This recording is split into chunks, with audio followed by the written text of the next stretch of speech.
Hi guys, welcome back to programming universe. और ये C plus plus basic course का lecture number 9 है। इसमें हम कोई नया टॉपिक नहीं डिस्कस करने वाले हैं। इसमें हम प्रैक्टिस करने वाले हैं if else के प्रोग्राम्स की। So let's start with first simple question. Take two integer values from user and print greatest among them. तो इनमें हमें दो यूजर इनपुट वैल्यू लेनी है और उनमें से ग्रेटेस्ट को प्रिंट करना है। तो इस प्रोग्राम को बनाने के लिए हमें दो यूजर इनपुट वैल्यूज लेनी पड़ेगी। तो उसके लिए पहले हमें डिक्लेयर करके उनका इनपुट लेना है। तो let's we declare A and B as two values. Take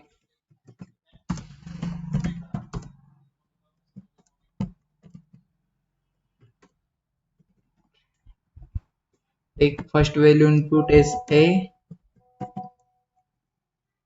and second value input as B.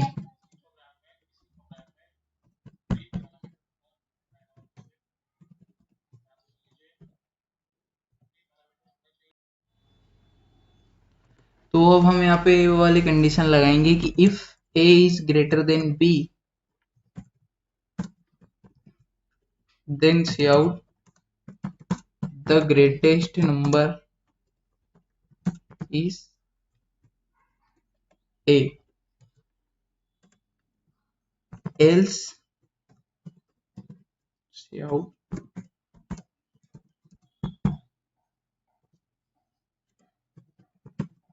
the greatest number is B। तो जब भी कंपाइलर कंडीशन चेक करेगा, तो अगर कंडीशन ट्रू हुई यानी ए बी से बड़ा हुआ, तो वो ट्रू ब्लॉक का स्टेटमेंट प्रिंट कर देगा। और अगर स्टेट कंडीशन फॉल्स हो गई, तो वो फॉल्स ब्लॉक का स्टेटमेंट प्रिंट कर देगा। तो हम अब एक बार इसको रन करके देखते हैं। तो इंटर फर्स्ट नंबर, तो यूजर इनपुट फर्स्ट नंबर हम कर देते 15 और सेकंड नंबर कर देते 13। तो जैसे कंपाइलर कंडीशन पे पहुंचा, उसकी कंडीशन ट्रू हो गई, तो उसने ट्रू ब्लॉक का स्टेटमेंट प्रिंट कर दिया। तो अब बात करें अगर सेकंड क्वेश्चन की, तो take values of length and breadth from user and check if it is square और rectangle, also print the area. तो अब हमने लेंथ ब्रीथ का यूजर इनपुट लेना है और पता लगाना है कि वो स्क्वायर है या रेक्टेंगल है, और उसका एरिया प्रिंट करना है। तो सबसे पहले हमें लेंथ और ब्रीथ के लिए दो वेरिएबल डिक्लेयर करने पड़ेंगे।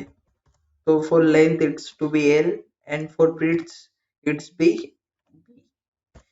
तो स्क्वायर एंड रेक्टेंगल में डिफरेंस करने के लिए सिर्फ एक कंडीशन हो सकती है कि अगर लेंथ और ब्रीथ इक्वल हो जाए तो वो स्क्वायर होगा, अदरवाइज वो रेक्टेंगल होगा। तो अगर हम इस कंडीशन को लगाएं तो L equal to B, that's a comparison operator. See how figure is square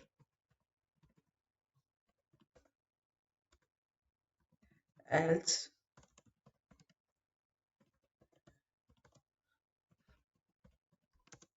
figure is rectangle। और अगर आप एरिया कैलकुलेट करने की बात करें, तो एक नया एरिया वेरिएबल डिक्लेयर करते हैं और उसमें एल इंटू बी की वैल्यू को असाइन करते हैं। C out area of figure is,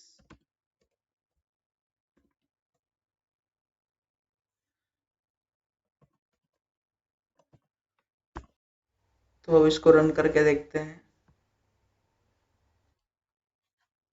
length to be 12 और ब्रेड्थ अगर 12 डाले तो 12 into 12 144 and it is square. तो हमारा प्रोग्राम बिल्कुल करेक्ट चल रहा है।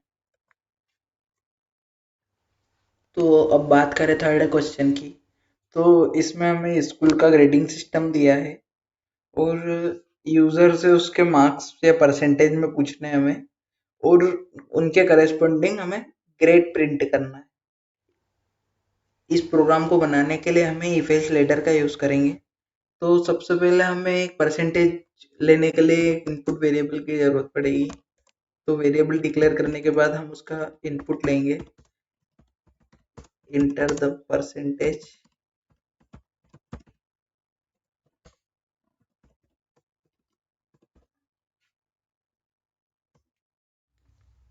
अब हम ग्रेडिंग सिस्टम के सारे रूल्स को कंडीशंस बनाएंगे। If percentage are greater than equal to 80, then this is grade A.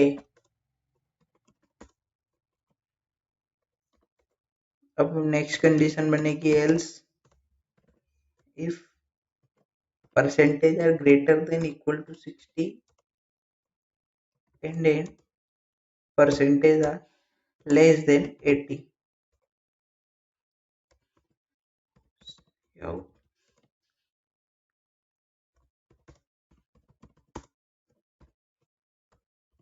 तो इसमें क्या होगा कि ये दोनों कंडीशन अगर ट्रू होगी तो ही ये स्टेटमेंट प्रिंट होगा, क्योंकि बीच में एंड लगा हुआ है। तो हमने ऐसी सारी कंडीशंस बना ली है और अब लास्ट कंडीशन कि अगर परसेंटेज 25 से कम होते हैं तो इट शुड ग्रेड एफ। तो अब इसको रन करके देखते हैं। परसेंटेज और 79, then grade B.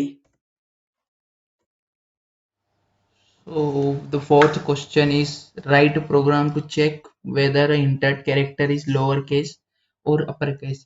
तो इस प्रोग्राम में हमको चेक करना है कि जो कैरेक्टर हमने इनपुट में लिया था वो लोअर केस का है कि अपर केस का है, यानी वो कैपिटल लेटर है या एक स्मॉल लेटर है। तो इसके लिए हम एक हेडर फाइल यूज करते हैं stdio.h, क्योंकि इसमें एक फंक्शन इंक्लूड होता है इज अपर। तो ये बताता है कि कैरेक्टर अपर केस का है या नहीं। तो हम हमारी कंडीशन ऐसे बनाएंगे कि if the character is upper then it's upper case character, else it is lower case character. तो अब अगर नेक्स्ट क्वेश्चन की बात करें तो take year as a user input and display the year is leap और नोट। तो इसमें हमें यूजर इनपुट में एक ईयर लेना है और बताना है कि वो एक लीप ईयर है या नहीं। तो जो लीप ईयर होते हैं वो हमेशा 4 से डिविजिबल रहते हैं। तो कंडीशन ये बनेगी कि इफ ईयर मॉड्यूलस 4, मतलब जो अगर हम ईयर को 4 से डिवाइड करें और रिमाइंडर अगर 0 है तो ये लीप ईयर होगा, एल्स ये लीप ईयर नहीं होगा। तो जैसे हमने आज इफ एल्स के क्वेश्चन डिस्कस किए, वैसे कल हम लूप्स के क्वेश्चन डिस्कस करेंगे नेक्स्ट लेक्चर में।